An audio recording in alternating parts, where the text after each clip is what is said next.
En vue d'accompagner les objectifs d'accès aux services universels définis par le Code du numérique qui recommande des initiatives visant l'accès public à Internet et aux services large bande, notamment les bibliothèques, les écoles et les autres centres communautaires, la SUCEP, agence béninoise du service universel des communications électroniques et de la poste, a introduit dans son plan d'action la construction des salles multimédia dans des écoles et collèges pour permettre aux apprenants de développer des compétences numériques. Dans cette dynamique, la ministre du numérique et de la digitalisation, accompagnée de son collègue en charge de l'enseignement secondaire, technique et de la formation professionnelle, a procédé au lancement officiel sur toute l'étendue du territoire national de ces salles multimédia au CG1 Alada. Aurélie Adam Soule-Zoumarou a évoqué à cet effet les raisons qui sous-tendent la mise en œuvre de ces infrastructures. Nous ne pouvons pas vous dire ce que l'avenir sera,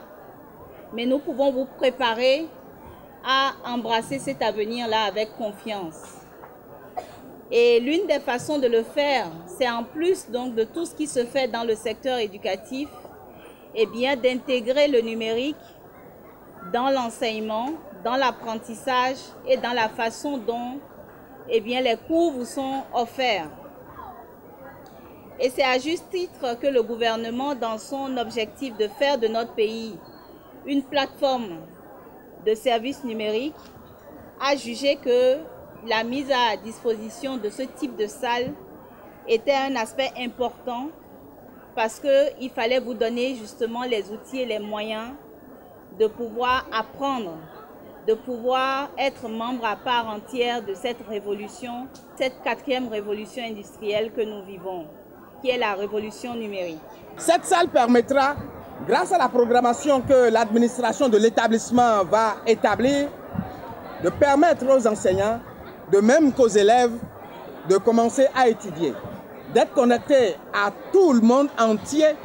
et de pouvoir visiter les bibliothèques installées dans la plupart des établissements et dans la plupart des villes du monde. C'est donc un outil indispensable ainsi mis à notre disposition et je voudrais en appeler à la vigilance et au sérieux de l'administration scolaire de cet établissement pour qu'un bon usage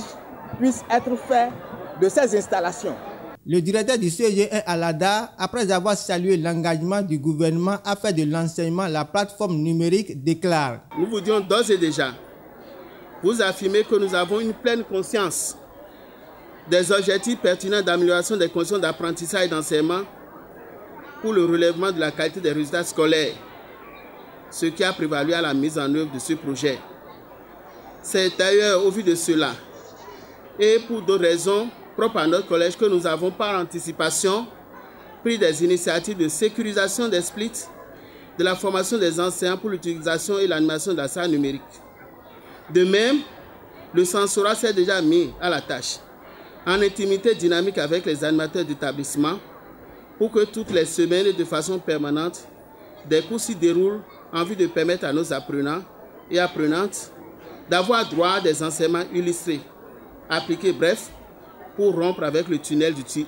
théorique. Au total, 24 salles multimédia ont été construites, équipées, connectées à Internet et autonomes en énergie. Elles sont au nombre de 12 au niveau de l'enseignement secondaire et 12 au niveau du primaire, à raison de 2 salles multimédia par département.